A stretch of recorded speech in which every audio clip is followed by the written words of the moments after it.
तो खंड नहीं अखंड समीप पर रहे जकर कहाँ गइल वो सोना चांदी के अपर पार भंडार रे उरानी खुद ही दासी हो गई।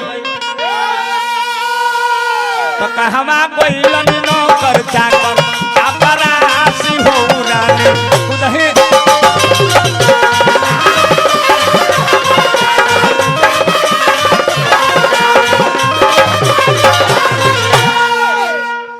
हमारा मदन गिरी जी असेगा मंदिर के पुजारी देखी तो बैठल बैठल खा आता ना हमने के पद से ठीक रहिले जानू ये के पलिया दुआली को के ज्योति लेब जा जब जान जब जे बछरू आ चाहे बैल भूसा बिगाड़े वाला हो गइल बा तो उनका कर से दुआली हटा के अपना को दुआली कर दे हां खाली पोकट गंदा कर अपना बछरू के कर दे। हां जी एक आदमी के खाली पाला भरले रह हमारा मदन बाबा दोनों आदमी के पुरस्कार देने हमारा कमाल बासु भाई के हमरों के हार्दिक अभिनंदन बाबा का गोला करता नहीं। अब देखें समय करे नाम हम भैया जे ना रहेला सम मने बराबर होला रिंकू बाबा समय एक बराबर रहबे ना करे। समय करे नाम हम भैया जे ना रहेला सम जिंदगी में आवत रहेला खुशी कहियो गम रे उरानी खुद ही दासी बेरा पर मिले ना बबुआ के रोटी बासी हो रानी जाना लड़का के नाश्ता सोना का थरिया में लेके नौकर पीछा पीछा घूमे से जे बबुआ जी हमें से उठा के मुंह में डाली ना आ वो लड़का के बसिया रोटी खराई में टिकावे खातिर नहीं खे। अब सवेर का बेरा फिर राजा बाजार लगौले आ उनका के किले जात के डोम समय पूरा हो गई विश्वामित्र जी उपस्थित हो गए। विश्वामित्र जी के दक्षिणा चुका के और राजा डोम का पीछा चल दिले जब आगा आगा डोम जाता पीछा पीछा हरिश्चंद्र जी जा रहा बड़े 10 डे गोलिया के बाद अचके में घूम के कहल रे तोरा में इतना पूंजी फंसाउने है तोर नाम ना कुछ नहीं है जे का ना हो कल जी मालिक हमारा के लोग हरिश्चंद्र कहले करे हरिश्चंद्र नाम रखतर सतवादी के बेचा तर लो मरबे मेहरारू बाजार तोरी नाम ना रही तोर नाम रही हरिया। देखे हरिश्चंद्र जी के नाम चेंज करता जात के डोम किस्मत दहिया धोखा दे दे रिंकू बाबा हाथी पे बैठ के जात रहनु तले कुकुर काट ली। अब पर विचार करो से जे कैसे काट ली हाथी पे बैठ के जात रहो तले कुकुर काट ली ऐसे दे किस्मत धोखा दे दे। अब हरिश्चंद्र जी के नाम चेंज केला जात के डोम कह देता राम है अरे हरिया हो गइले हे राजा हरिया हो गइले अब बरिसल विपत्ति बदरिया राजा हरिया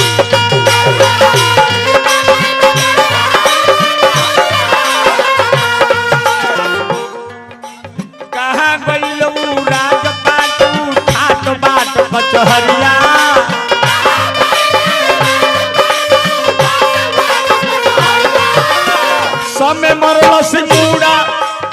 समय मरलस मूड़ा मुर्दा घाट के नौकरिया सुनले डोमवा के करिया राजा हरिया हो गइले।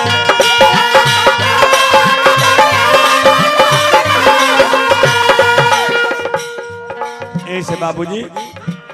पुरुष बलि नहीं होते समय होत बलवान कुरुक्षेत्र के जंग के जीते वाला धनुर्धर अर्जुन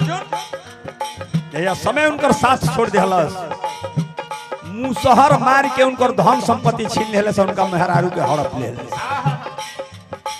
समय हसादी समय फसादी जियादी मुआदी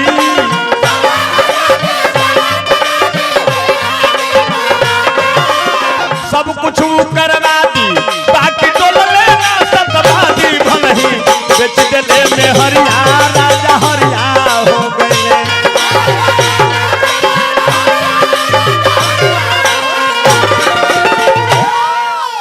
बाबू आपसे एक याद यादव गांधीनगर परिवार भरी बहुत बहुत पुरस्कार दिले हार्दिक अभिनंदन शुभकामना। अब देखिए राजा के ड्यूटी लगल श्मशान पर कहे जे मालिक के जाके नियम का बा कहे जे एगो नियम बा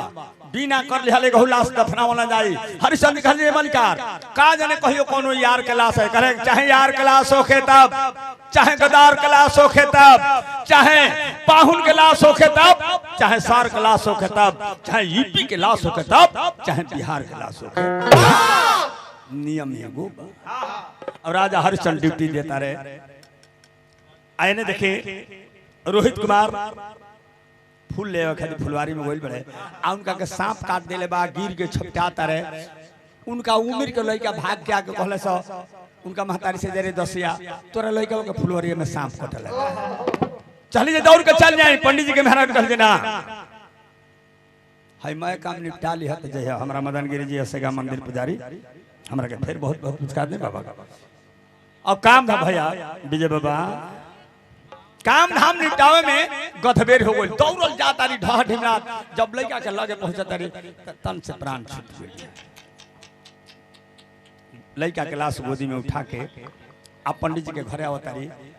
आरोहन देता रही दुनिया के मालिक परम पिता परमेश्वर से तो मेहरारू के ओरहन के तेरे मेहरारू देली सो देखिए कैसे ओरहन देता रही जे विपतिया में डलले हे रे तोईबा आज विपतिया में डलले रे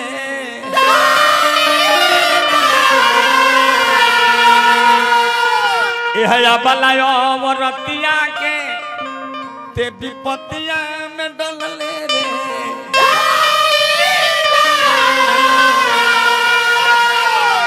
भैया उमा शंकर यादव जी ड्राइवर साहब 100 रुपया पुरस्कार देने बार बार नमस्कार प्रणाम कहतरी जे कोई कवन हम बाप हो हमारा बबुआ के कटलसी आ रोवेली पीटी पीटी छातिया आज विपतिया में डलले रे अफसोस करता रही यही विधाता कोई नहीं छोड़ी के सुगनमा अरे भागल हो हमारा कर्म में योगियाला अभी शरत नहीं खे सुरतिया आज विपतिया में डलले रे।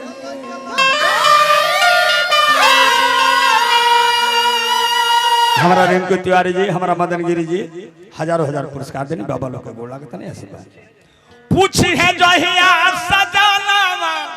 तो कहब कौन बचानावा कहे जे कहां बिलवलू हमार थतिया आज विपतिया में डलले अबे बस बस तो 5 मिनट खाली 5 मिनट रुक जा हमले रह अब आवतारी आप पंडित जी के महाराज से कल जी मलिकाइन कुछ पैसा दे दीजिए कफन गिन के लड़का के लाश के दफना देते अब झलक ना ऐसा इनका राजकुमार मुअल बड़े ऐसा लड़का तो रोज 200 बिना कफने के फेंकाता रहे तीर पर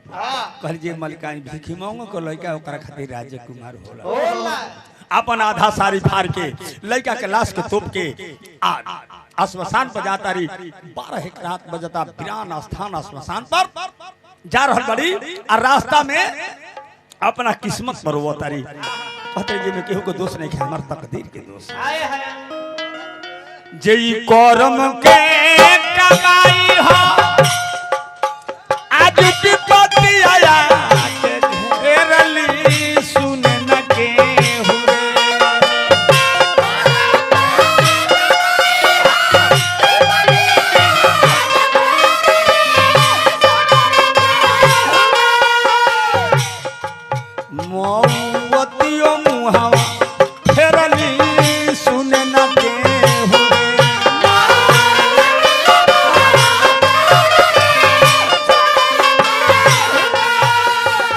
हमारा मदन गिरी जी मंदिर के पुजारी बानी अनगिनत रुपया पुरस्कार देनी बाबा के गोला गतानी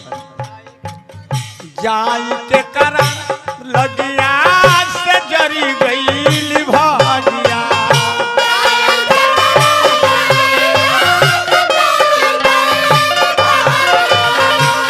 हमारा माननीय रिंकू तिवारी जी फिर हमारा के 100 रुपया पुरस्कार देनी बाबा के गोला गतानी आशीर्वाद बाबूजी चाहता नहीं जे लड़का के संगे प्राण के त्याग दी, लेकिन बस के बात नहीं है। आपन ज्ञान कहनी उहो रे बतिया तेरली सुने न के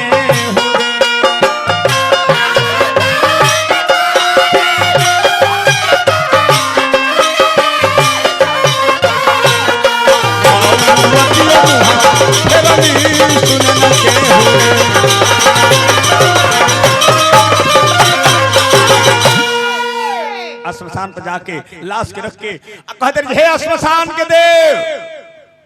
ए हमला पर सहायता हो जा कि हम हमारा लड़का के लाश के दफन कर दे। आवाज हरिश्चंद्र जी सुन ले, आगे कह जे हे स्त्री तो के हो एह बड़ा वीराना स्थान श्मशान पर कौना दुख से दुखी बारू। कह जी महाराज हमारा दुख के बारे में जान पूछी। बोली से राजा के चिन्ह गोली और राजा रानी के चिन्ह गोले। कहे रानी ये श्मशान पर यह बेरा करी महाराजा रोरा अपना देह के का दासा कर ले भाई। एगो लाश कुछ जरते लोग छोड़ के चल गए रहे, अचके में लहर फूटल आ दोनों आदमी एक दूसरा के देखले। कहे महाराज ये जरूर का करता नहीं, करे यही जे हमर ड्यूटी बा, यही जे हमर नौकरी बा। बातचीत के दरमियान राजा के नजर पड़ गई लड़का के लाश पर। कहे रानी है लाश कैसे कहे जब 2 मिनट पहले जैसे गुजरने हैं केहू के लाश ना रहल। कहे जी महाराज इलाज रौरा करे जल्दी बोला के कर हा। कहे जी इलाज रौरा बेटा रोहित को ना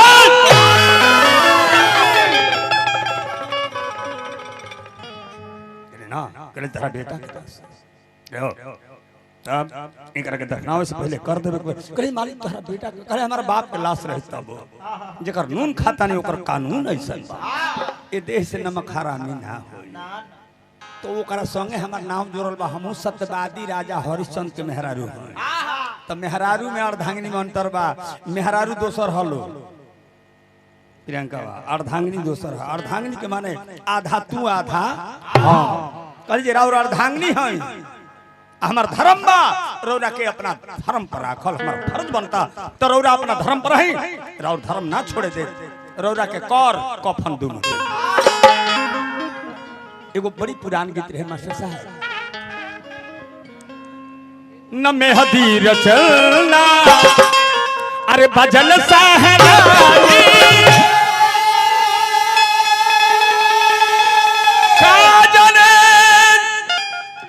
कैसन हवा अरे होत बे विदाई। अरे महाराज जे फारी के सारी अब बनवनी का भागवा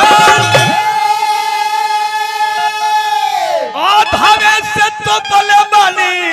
अपन तनवा हो सजाना।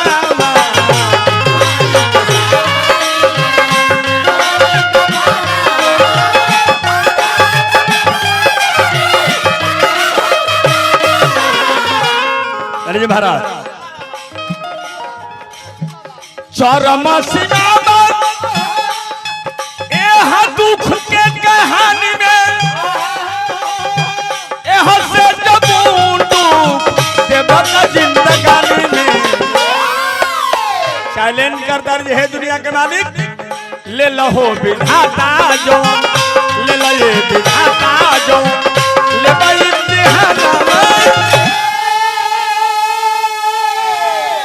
जे कड़ा परीक्षा लेके देखा हो में या बला फर्स्ट क्लास फर्स्ट पास हुई। अरे महाराज धर्म के खातिर दरवान मुर्दा घाट के पहला हो विधाता हमारा स्वामी सम्राट के।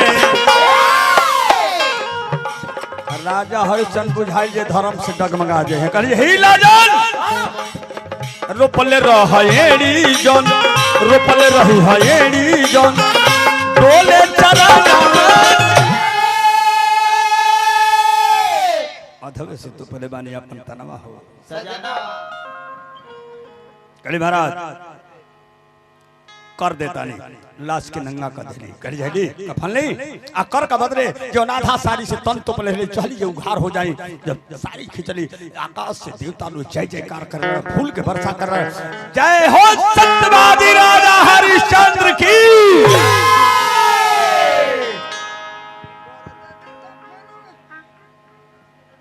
भाई अबे बाबू ठेकेदार साहब हमरा के 500 रुपया पुरस्कार देनी भैया के नमस्कार प्रणाम आशीर्वाद के कामना जे कर देवी कफन से और थी उघार हो चटते चुनरिया चहली देही आकार हो चहली जे नंगा हो जाई धरती डोले लागल आकाश कांपे लागल फिर हमारा रिंकू बाबा हजारों हजार पुरस्कार देनी बाबा के नमस्कार मामा जय जयकार होगा डोले लगली धरती कांपे डोले लगली धरती कांपे लगला सारा आधा तो डोले वाली कलवाए सजनामा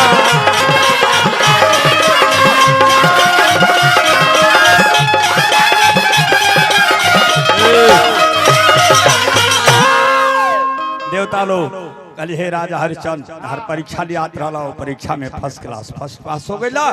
तहर राजकुमार जिंदा कर दे गई तहर राजपाट तहरा नाम से वापिस दे दिहल गई हे राजा कुछ मांग लो कहे मांग लो ये तो शब्द नहीं सुन ले हाथ है तेरे ना ऐसे भइल करे कुछ ले लो जब बहुत देवता लोग आग्रह कइल त राजा हरिश्चंद्र जी मंगले ना कहले मंगला में कहला में अंतर बा कहले जे हे देवता लोग बहुत रोगा सब प्रसन्न बानी त हमारे को हरिश्चंद्र के बात सुनी सब है भाई स्वर्गीय रतन चौधरी जी के नाती बानी सोनू यादव जी 100 रुपया पुरस्कार देनी सोनू बाबू के नमस्कार प्रणाम बा आशीर्वाद के कामना बा भैया उमा शंकर यादव जी 100 रुपया पुरस्कार देनी बार बार नमस्कार प्रणाम आशीर्वाद करे महाराज देवता लोग हरिश्चंद्र की को बात ध्यान से सुनी सब तो कहत का बने करे महाराज ध्यान से सुनी सब देवता लोग अरे धस जाई धरती ए बाबू धस जाई धरती आधारा मामा डूबी नली में अरे धस जाई धरती आधारा मामा डूबी नली में आधार फिर कारण मार भाई वाली गली में आधार फिर कारण मार भाई वाली गली में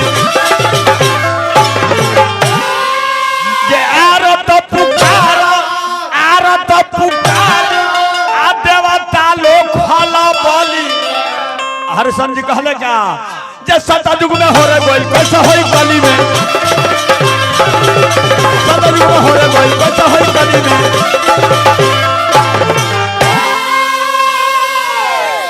बहुत बहुत रुपया पुरस्कार लुटू डेंटर साहब हार्दिक अभिनंदन शुभकामना करे महाराज सतयुग में जो रहो सब हरिश्चंद्र के परीक्षा ले बानी भूला के कलयुग में कोनो भक्त से परीक्षा लेवे के ऐसा प्रयास करब सब है नहीं तो द्वार पर खामा में लोग डोरी से बांध के लौरी से मार के हाड़ मांस चामाल गा के प्राण काट तब ये देखते बानी कहीं सुनाएंगे आंखें दिखाई इतर सबके बहुत महानता बा अच्छा है के लोग कथा प्रसंग सुने ले नहीं तो दूसरा है तो दुको ढड़नच कर ले और समय समाप्ति के तरफ हो गइल बा तन 2-4 मिनट अधिक हो गइल बा तो यही जब हवा प्रेम से बोलिए राजा हरिश्चंद्र की